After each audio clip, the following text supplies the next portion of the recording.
अस्सलाम वालेकुम स्टूडेंट्स। आज हमारा जो न्यू टॉपिक है जो चैप्टर नंबर 1 गैसियस एक्सचेंज जिनमें है। देखिए हमने पिछले टॉपिक में प्लांट्स में गैसियस एक्सचेंज के बारे में पढ़ा था कि वहाँ कैसे हो रहा है। आज मेन के अंदर तो पहले हमें समझना पड़ेगा कि एयर पैसेजवे क्या होता है। देखें एयर पैसेजवे यानी एयर से मुराद ऑक्सीजन और कार्बन डाइऑक्साइड है। पैसेजवे वो रास्ता जहां से गैस ने गुजरना है। तो सबसे पहला जो एयर पैसेजवे आता है इंसान के रेस्पिरेटरी सिस्टम में, दैट इज नोज। ठीक है जी। नोज क्या होता है? It is a elevated structure. Elevated कहते हैं बेटा जो उभरा हुआ हो, बाहर नजर आ रहा है। Elevated structure. It has two parts. इसके कितने पार्ट्स हैं? दो पार्ट्स। यहाँ जो दो ओपनिंग्स आपको नजर आ रही नोज में हर किसी के, ठीक है। Nostrils, these are the opening of the nose, और ये दो होती हैं, इनको हम नोस्ट्रिल कहते हैं। और ये नोस्ट्रिल्स के अंदर क्या होते हैं जी? हेयर्स होते हैं। और ये हेयर्स की क्या लॉजिक है, क्यों रखे गए, इसके ऊपर भी आगे डिस्कस करेंगे उसके फंक्शन में। फिर नेजल कैविटी समझे, ये ओपनिंग्स क्या कहलाई? नोस्ट्रिल्स कहलाई। और ये जो अंदर का जो एरिया है जो ट्यूब लाइक है अंदर, इसको क्या कहते हैं? नोस्ट्रिल कहते हैं। और नोस्ट्रिल्स के अंदर होते हैं नर्व सेल्स। नर्व सेल्स ऐसे सेल्स होते हैं जो मैसेज को नोज से कहां ले जाते हैं?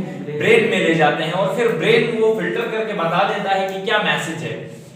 It has responsible for smell. देखें अभी हम कहते हैं ना बदबू आ रही है, खुशबू आ रही है, तो ये इन्हीं नर्व सेल्स का कमाल है जो नेजल कैविटी में पाए जाते हैं। और इसमें सीलिया होते हैं बेटा। हेयर्स थोड़े लॉन्ग होते हैं और उससे जब वो साइज में छोटा हो जाए तो इनको हम कहते हैं सीलिया। इसके अंदर कुछ और सेल्स भी होते हैं, उनको कहते हैं गोबलेट सेल्स। ये जो हमारे बॉडी के अंदर एक थिक स्टिकी फ्लूइड होता है, मोटा गाढ़ा और एक चिपकने वाला एक फ्लूइड होता है पानी के जैसा, जिसे आप क्या कहते हैं लोकल जुबान में जी? इंग्लिश में म्यूकस कहते हैं, लोकल जुबान में आप इसको नचो भी बोलते हैं या खूनी बोलते हैं। ठीक है, तो वही चीज है। कौन प्रोड्यूस कर रहा है? गोबलेट सेल्स प्रोड्यूस कर रहे हैं, या बलगम भी उसे आप बोलते हैं, जो लंग्स से निकल रहा है आपके। तो अब आते हैं जी फंक्शंस के ऊपर कि भाई याद रखिएगा स्टूडेंट्स, अब ये जो एयर हमारे नोज से गुजर रही है उसको जर्म फ्री होना चाहिए। अगर खुदा न खास्ता इसमें बैक्टीरिया वायरस आ जाए तो इंसान के रेस्पिरेटरी सिस्टम में प्रॉब्लम आएगी।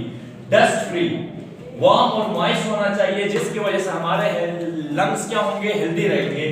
तो अब उसके लिए अल्लाह ताला ने हेयर्स क्यों बनाए? अभी बताया था बच्चे। इन हेयर्स इसलिए बनाए ताकि जो डस्ट के, धुएं के या स्मोक के पार्टिकल्स हैं उनको ये पहले क्या करता है? ट्रैप करता है। ट्रैप करने के बाद फिर वहां जो म्यूकस होती है, जो गोबलेट सेल्स होते हैं, ये अंदर जो एयर जा रही है उसको वार्म करते हैं। वार्म करने से क्या होगा? आपके लंग्स हेल्दी रहेंगे। और तीसरे सीलिया हैं, जो छोटे हेयर लाइक स्ट्रक्चर जो आपके फेरिंग्स में भी पाए जाते हैं, इनका काम भी ये होता है कि ये पार्टिकल्स को ट्रैप करेंगे, चाहे वो डस्ट के हों या स्मोक के हों, और इसको फेरिंग्स की तरफ ले जाते हैं। फेरिंग्स ये माउथ के ऊपर होता है, ये अंदर, इसको फेरिंग्स बोलते हैं। ठीक है, और इस फेरिंग्स का काम क्या है? अब यहां पर आ गया आपका म्यूकस, तो म्यूकस आप क्या करते हैं? अंदर उसको ट्रैप करके या स्वेलो करते हैं, निगल देते हैं करके, या स्पिट आउट या थूक देते हैं। तो बच्चे ये यानी आज हमने आपको समझाया कि एयर पैसेजवे कैसे काम कर रहा है।